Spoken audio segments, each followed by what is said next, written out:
Markets have been anything but calm lately.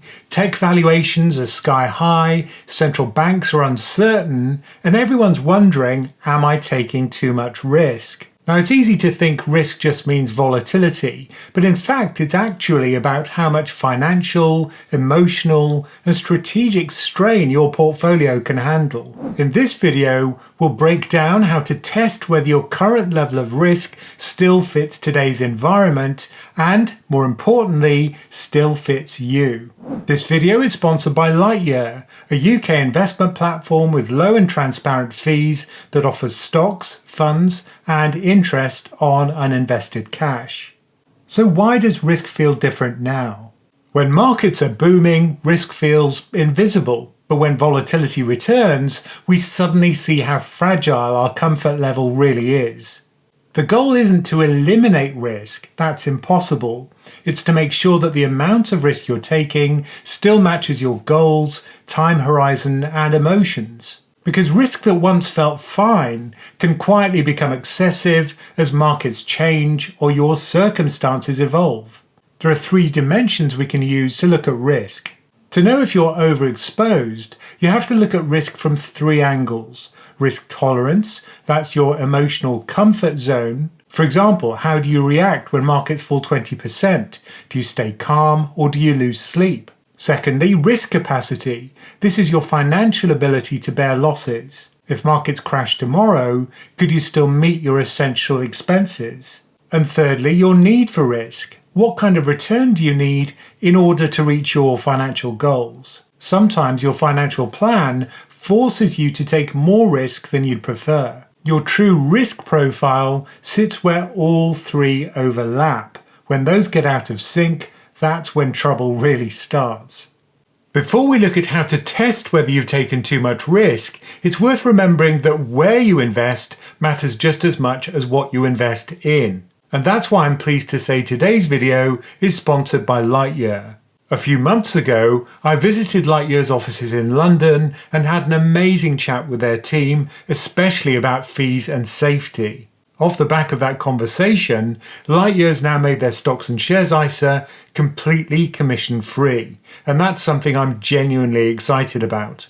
Fund manager fees and a 0.35% FX fee may still apply. They've also gone through a recent rebrand, keeping the same award-winning user experience but with an even more premium look and feel. And to top it off, Lightyear recently raised $23 million in Series B funding from top European investors. And this allows them to keep improving and expanding their platform. If you're looking for a transparent, easy-to-use investment app with one of the best user experiences out there, Lightyear is definitely worth checking out. They've recently upgraded their reward system, so you can now try Lightyear and get up to £100 worth of a US fractional share in your general investment account using the code PensionCraft, or simply follow the link in the description. Terms and conditions apply, see the description for details. And remember, investing involves risk, and the value of your investments can go down as well as up.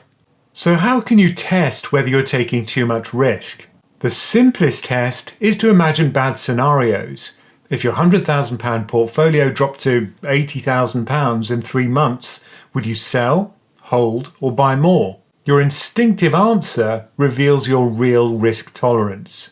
Next, look at your risk capacity. Do you have 6 months of emergency cash? How stable is your income?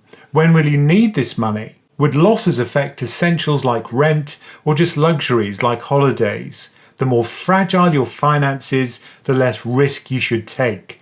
And that's even if you feel brave. There are also online risk profile questionnaires that you can do with more questions, such as the one shown here, which is available free of charge from Royal London. But many more of these tests are available if you search online for risk questionnaire. We've already covered how your human capital, that's your future earning power, changes your ability to take risk at different ages. I'll link that video here if you want to go deeper into age-based asset allocation.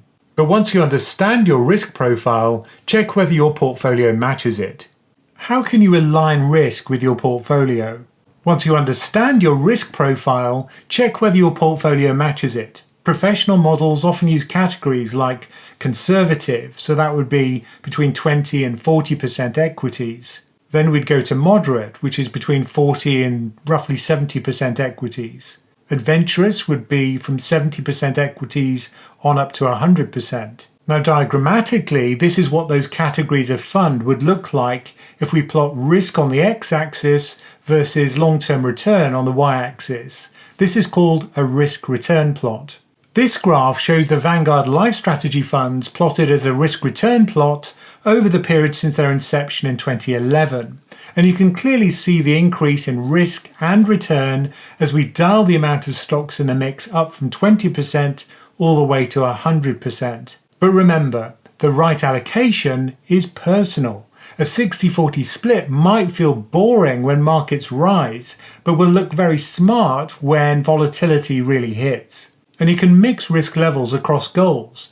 Cash should be used for short-term needs. Equities are better for long-term growth. In fact, you can do all of that with just 2 or 3 funds. Now let's look at some of the behavioural traps during uncertain times. And that's because uncertain markets make behavioural mistakes even more dangerous. For example, loss aversion, which is our fear of losing money, that makes us overreact to short-term drops. The opposite would be overconfidence, and this could tempt us to double down on hot sectors, which at the moment would be AI stocks. Herd mentality could push us to follow the crowd, and that means buying stocks when they're high, when they're overpriced, and then perhaps selling when they're low after the bubble pops. The antidote to all of these behavioural problems is self-awareness. Define your plan when you're calm and automate decisions wherever possible, because discipline beats emotion every single time. If you want to know if your current portfolio's risk is justified, then Monte Carlo simulation can show you. Monte Carlo runs thousands of potential futures to estimate your odds of meeting your goals. If your plan only succeeds in 50% of cases, as shown here, you might need to save more, delay retirement, or tweak your allocation, not just take more risk blindly. The aim is to find a probability of success that lets you sleep well at night. And incidentally, this Monte Carlo savings simulator is available to PensionCraft's premium website members. And it's worthwhile checking whether your glide path is on course. Because for UK investors, remember that default pension funds already manage risk automatically, and this is through something called glide paths. These funds start aggressive and become more conservative near retirement, as shown here for the widely used Nest Retirement Date Fund. But that doesn't mean the default is right for you. If your other assets are already very risky, then your true exposure might already be high. Conversely, if you have other safe sources of income, such as annuities or defined benefit pensions, then you could take more risk with your investment portfolio. So review how your pensions, ISAs, and savings fit together and adjust the total mix, not just one account. So, are you taking too much risk? Well, the answer lies where your tolerance, capacity, and need overlap. The right amount of risk lets you grow your wealth without losing sleep. Review it yearly or whenever life changes. Because risk isn't static. It evolves with you, your goals, and the market cycle. Now don't forget the offer from Lightyear, the sponsor of today's video. You can now try Lightyear and get up to £100 worth of a US fractional share in your general investment account, and you can use the code PensionCraft or alternatively follow the link in the description below. Terms and conditions apply. See the description for details. And, as always, thank you for listening.